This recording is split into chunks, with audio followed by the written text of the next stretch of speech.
Carlo Reyes stood at the free throw line of the NBA training facility in Los Angeles. His hands were shaking, not from fear, from anger. Around him, 5 NBA scouts sat with clipboards. They weren't even watching anymore. They were laughing. "How tall are you again?" One scout called out, smirking. 5'9", Carlo answered, his Filipino accent clear. The scouts exchanged glances. One of them, a heavy-set man named Dave Morrison, didn't even bother hiding his grin. "Kid, let me save you some time," Morrison said, standing up. "The NBA isn't for guys like you. You're too short. And honestly, Filipinos play street ball, not professional basketball. This is the big leagues." Carlo felt his chest tighten. He'd flown 18 hours from Manila, spent every peso his family had saved, trained for 3 years straight for this one chance. His father had worked double shifts at the factory. His mother sold food at the market, all so he could be here. "Give me one drill," Carlo said quietly. "Just one." Morrison laughed. "One drill? Fine. Entertainment break, boys. Let's see you guard him." He pointed to a 6'5" player warming up nearby, a college All-American named Travis being scouted for the first-round draft. The other scouts chuckled. One pulled out his phone to record. This was comedy now. Carlo walked onto the court. Travis looked down at him, literally. "You sure about this, little man? I don't want to hurt you." The scouts laughed harder. What happened next, nobody expected. The whistle blew. Travis drove left, confident, powerful. Carlo stayed with him, footwork perfect. Travis tried to post him up, using his size and strength advantage. Carlo read the move, stripped the ball cleanly with lightning-quick hands. Fast break. Carlo's speed was explosive. He crossed half-court in seconds, defenders scrambling. Euro step left, crossover right, finished with a reverse layup that kissed perfectly off the glass. Swish. The gym went quiet. Morrison stood up slowly. "Lucky play. Run it again." They ran it 5 more times. Carlo scored 4 times, stole the ball 3 times, made no-look assists that had even Travis shaking his head in respect. His court vision was unreal, his speed unstoppable. But when the drill ended, Morrison walked over with the same smirk. "You're good for your size," he said, arms crossed. "But the NBA is about size, kid. You'd get destroyed out there against real athletes. We can't use you, sorry." The other scouts nodded, already packing up their things. "Plus," another scout added casually, "Asian players just don't have what it takes at this level. It's genetics." Carlo stood there, sweat dripping, lungs burning, heart breaking. "Go back to the Philippines," Morrison added, not even looking at him. "Play in your local leagues. That's where you belong. Be realistic." 3 days later, Carlo sat in his cramped apartment in Manila, watching NBA highlights on his phone. His younger sister Maria found him there, eyes red, jaw clenched. "They rejected you?" she asked softly, sitting beside him. Carlo nodded, unable to speak. "What are you going to do now?" Carlo looked at the worn basketball in the corner of his room. The same ball he'd practiced with since he was 7, the ball his father gave him. Then he looked at his sister with fire in his eyes. "I'm going to prove them wrong," he said. "I'm going to make them regret every word." "How?" Carlo stood up, grabbing the basketball. By doing what they said was impossible. What Carlo did next would shock the entire basketball world and change the game forever. Carlo didn't sleep that night. He couldn't. Morrison's words echoed in his mind.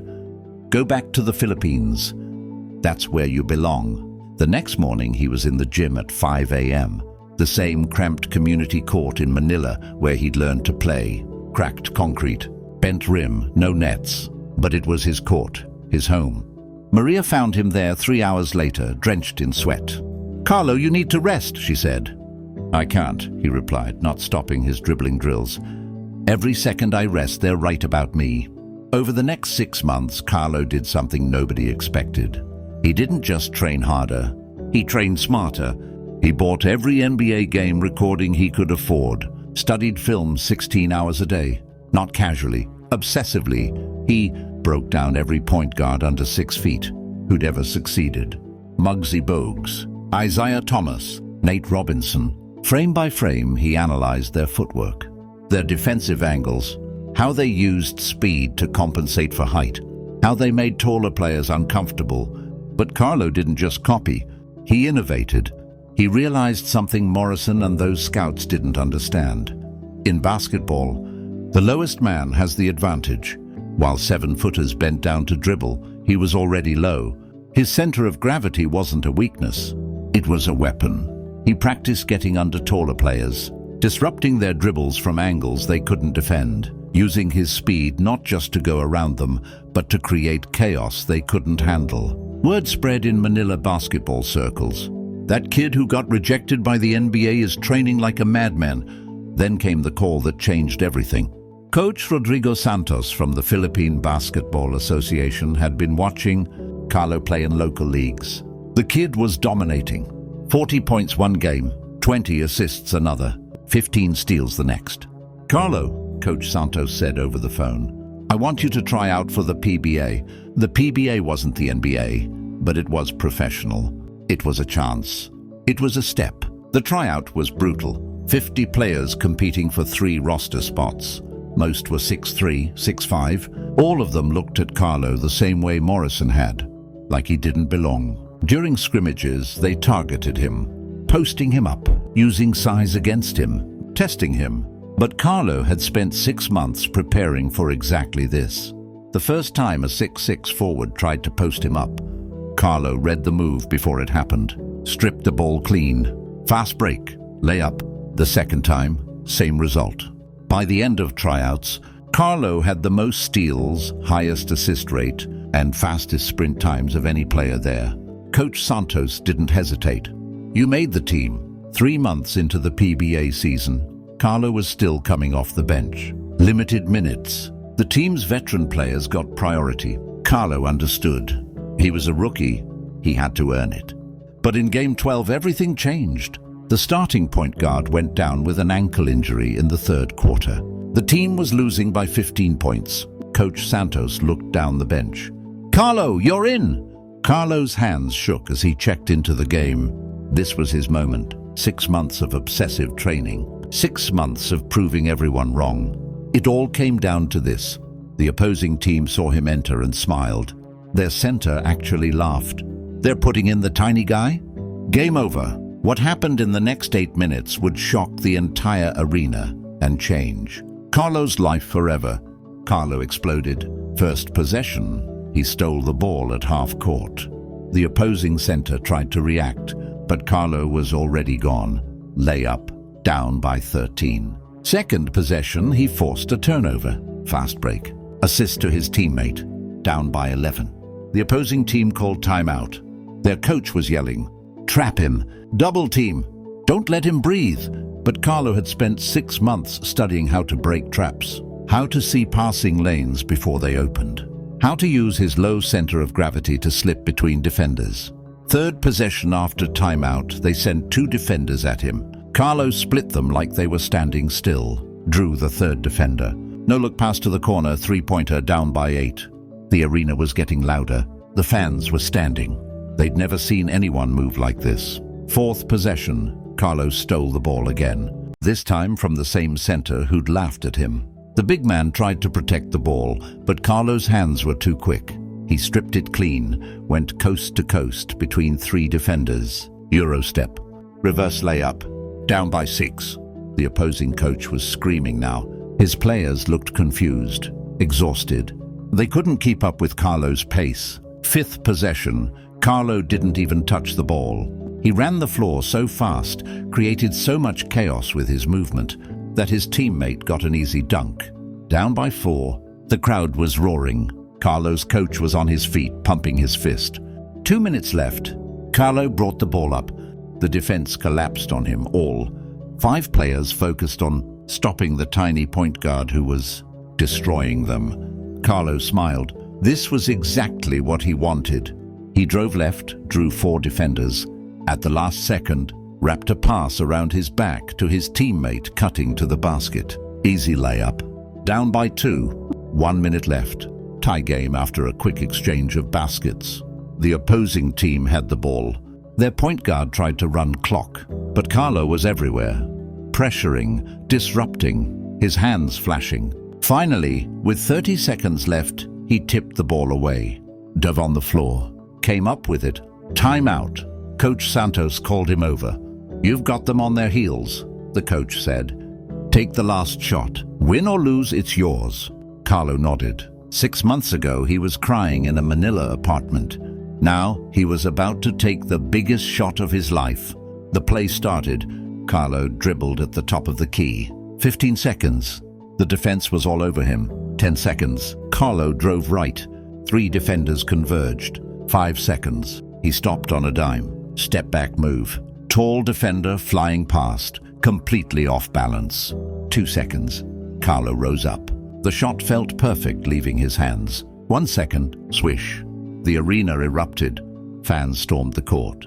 His teammates mobbed him. Carlo disappeared under a pile of celebrating players. When he finally emerged, he saw the opposing center, the one who'd laughed, walking off the court with his head down. Carlo had scored or assisted on 18 points in 8 minutes. But the real victory wasn't the points. It was proving that height doesn't measure heart. After the game, Carlo's phone wouldn't stop buzzing. The highlights were going viral, not just in the Philippines, worldwide. Then came the call he'd been waiting for. "Is this Carlo Reyes?" The voice had an American accent. "Yes," Carlo answered, his heart pounding. "This is Marcus Thompson, scout for the NBA G League. We've been watching your tape. That performance tonight. We want to offer you a contract." Carlo's hand trembled. "Where?" he managed to ask. "Los Angeles. The same city where Morrison had rejected him. The same facility where they'd laughed at him." Carlo looked at Maria, who was listening with tears in her eyes. "When do I start?" Carlo asked. What happened when Carlo returned to Los Angeles would shock everyone who ever doubted him. 6 weeks later, Carlo walked into the same NBA training facility in Los Angeles where his dream had died. But this time, everything was different. He wasn't a hopeful dreamer anymore. He was a G League player with a contract. He'd earned this. The facility looked exactly the same. Same polished floors, same pristine courts, same scouts sitting with clipboards. And there, in the middle of them, was Dave Morrison. Carlo's heart stopped. Morrison was evaluating G League players for potential NBA call-ups. He didn't recognize Carlo. Why would he? He'd dismissed hundreds of players over the years. "All right, let's see what we've got," Morrison called out, not even looking up from his clipboard. "Height check. You number 7, how tall?" Carlo stepped forward. 5'9". Morrison's head snapped up. For the first time, he really looked at Carlo. His eyes narrowed, trying to place him. "Have we met before?" Morrison asked.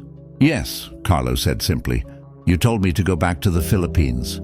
That Filipinos play street ball, not professional basketball."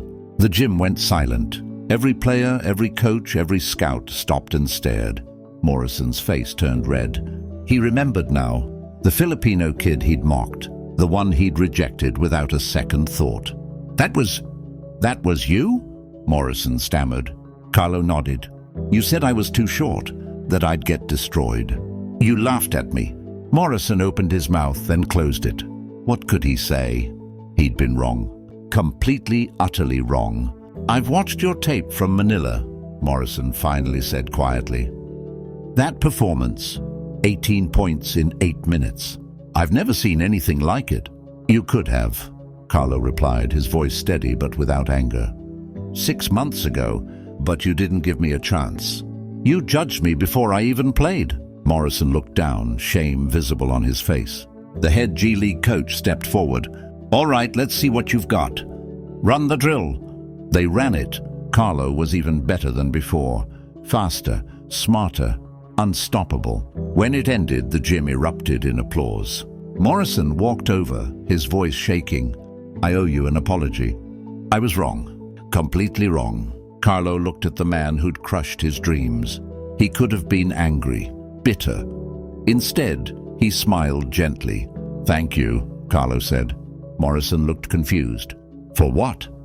"For teaching me the most important lesson," Carlo replied, "that the only limits that exist are the ones we accept. You didn't believe in me, so I had to believe in myself. You rejected me, So I had to prove, not to you, but to myself, that I belonged. You gave me a gift, even if you didn't mean to." Morrison's eyes filled with tears. "You're a better man than me." "No," Carlo said kindly. "I'm just someone who learned that our worth isn't measured by others' expectations.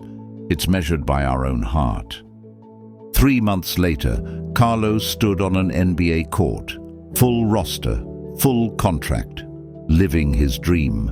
But the moment that mattered most came after the game. In the tunnel, he found his father waiting, the man who'd worked double shifts so Carlo could chase this dream. His father didn't say anything. He just pulled Carlo into his arms and cried. "I'm sorry I ever doubted," his father whispered. "You never did," Carlo replied, holding him tight. "You sacrificed everything so I could believe." Maria was there too, tears streaming down her face. "You did it, Kuya. You really did it." Carlo looked at his family, at the worn basketball his father had given him, now framed on his locker. "No," he said softly. "We did it. Every person who believed when the world said no, every sacrifice made, every prayer whispered, this isn't my victory, it's ours." Years later, when young Filipino kids would ask Carlo how he made it, he'd always tell them the same thing. "The world will measure you. They'll say you're too short, too small, too different. But measurements don't matter. What matters is this." He'd point to his chest. "The size of your heart, the strength of your belief, the courage to prove not to them, but to yourself, that you belong wherever you dare to dream." And he'd smile, remembering the boy who cried in a Manila apartment, and the man who learned that sometimes our greatest defeats become our greatest teachers. Because in the end, success isn't about proving others wrong. It's about proving yourself right.